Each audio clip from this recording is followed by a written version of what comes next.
मामा लांडे आपल्यासोबत आपण त्यांची बातचीत करणार आहोत। काँग्रेसचे नेते पृथ्वीराज चव्हाण त्यांनी म्हटलंय की वेगळ्या निवडणुका लढायला हव्यात। याकडे नेमकं तुम्ही कसं पाहता आणि भविष्यामध्ये महाविकास आघाडी वेगवेगळ्या निवडणुका लढेल असं वाटतंय का? वेगळ्या निवडणुका लढवा म्हणजे प्रत्येक पक्षाने वेगळं नाही, काँग्रेस महाविकास आघाडीमध्ये काँग्रेसनं वेगळी निवडणूक लढायला हवी असं त्यांचं मत आहे। जे कोण बोलले असतील त्यांच्या मनामध्ये तसं असेल। जे कोण बोललेले आहेत ते मला वाटतं निवडणूक हरलेले आहेत, त्यामुळे त्यांची मानसिक स्थिती अशी तयार झालेली आहे। त्यांचे विचार चांगले आहेत। आघाडीमध्ये फाटाफूट व्हावी आणि प्रत्येकाने आपापली ताकद काय आहे ते जनतेसमोर जाऊन ते पाहावं। संजय राऊतांनी टीका केली की निवडणूक आयोगावर दबाव टाकून भाजपने 2 पक्ष फोडले। निवडणूक आयुक्त ही प्रक्रिया ही कुठल्या शासनाच्या अधीन नाही आहे, ही वेगळी यंत्रणा आहे। त्यामुळं निवडणूक आयुक्त जी प्रक्रिया आहे, निवडणूक आयुक्त आहे ते अस्तित्वात असणाऱ्या सरकारला डॉक्टर बाबासाहेब आंबेडकरांच्या संविधानाप्रमाणे निवडणूक घेण्यासाठी आदेश देत असते, ती कुठल्या सरकारच्या अधीन नसते।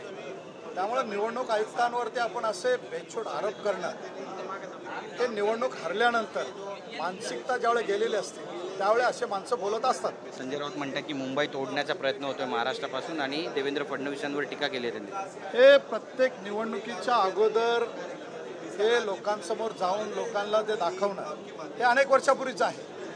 परंतु या महाराष्ट्रामध्ये, या देशामध्ये कुठलाही पक्ष असो या कोणी असो, कुठलंही सरकार असो, कुणाच्याच हिंमत नाही आहे की त्या महाराष्ट्राचे तुकडे करणे। अजून कोण पैदा झालं नाही आणि इथून पुढे कोण पैदा होणार नाही। मुलं कोणत्या माध्यमातून शिकतायत यावर सुद्धा आता राजकारण रंगू लागलेलं आहे। अजितदादा पवारांनी म्हटले की नेत्यांची मुलं आहेत ती इंग्रजी माध्यमातून शिकतात पण मराठीची मागणी करतात। कुठल्या नेत्यांची मुलं कुठल्या शाळेत शिकतात त्याच्यापेक्षा या महाराष्ट्रामध्ये, या देशामध्ये कायदा आहे की महाराष्ट्रामध्ये मराठी भाषा ही शक्तीची आहे। मराठी भाषा ही 100% महाराष्ट्रामध्ये चालवली जाईल। शासनाचा कारभार असेल, महानगरपालिकेचा कारभार असेल, हा मराठीतच होईल आणि ते 100% आम्ही करून घेऊ। मातोश्रीच्या बाहेर आज निनावी बॅनर लागले होते आणि उद्धव ठाकरेंनीच मराठीचा घात केला अशाचे बॅनर होते। त्रिभाषा सूत्रासंदर्भातले बॅनर होते। कसं पाहता याकडे? कुणी घात केला, कुणी घात करण्याचा प्रयत्न करत असेल हा विषय बाजूला ठेवून महाराष्ट्राच्या दृष्टिकोनातून मराठी भाषा हा आमचा आत्मा आहे, हा श्वासोश्वास आहे, तो टिकला पाहिजे, वाढला पाहिजे आणि त्याच्यासाठी आमचं कर्तव्य आहे। आम्ही ते मेहनत करत राहणार। दोन्ही ठाकरे बंधू 5 जुलैला एकत्र येतात। बॅनर्स पोस्टर्स लागले संपूर्ण महाराष्ट्रात। नवी मुंबई तर शोलेचा डायलॉग वापरण्यात आलेला आहे, कितने आदमी थे उधर 2 थे यहाँ पे 3 है लेकिन फिर भी वापस आ गए। कोण एकत्र येतंय, कोण एकत्र येण्याचा प्रयत्न करतंय, कोण कुठले डायलॉग बोलतंय याच्यापेक्षा या महाराष्ट्रामध्ये महायुती एकत्र आहे, मजबूत आहे। त्याच पद्धतीने मुंबई महानगरपालिकेमध्ये ही महायुती, हा सनातन धर्माचा भगवा ध्वज, हा महायुतीचा भगवा ध्वज हा महानगरपालिकेवर फडकेल।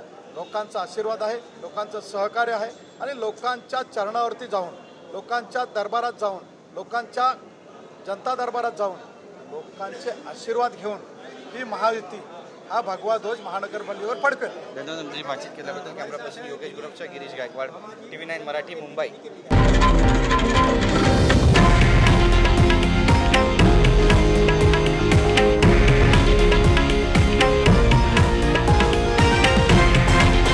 हे आहे देशातील नंबर 1 न्यूज नेटवर्क आणि आपण पाहत आहात TV9 मराठी, एकमेव।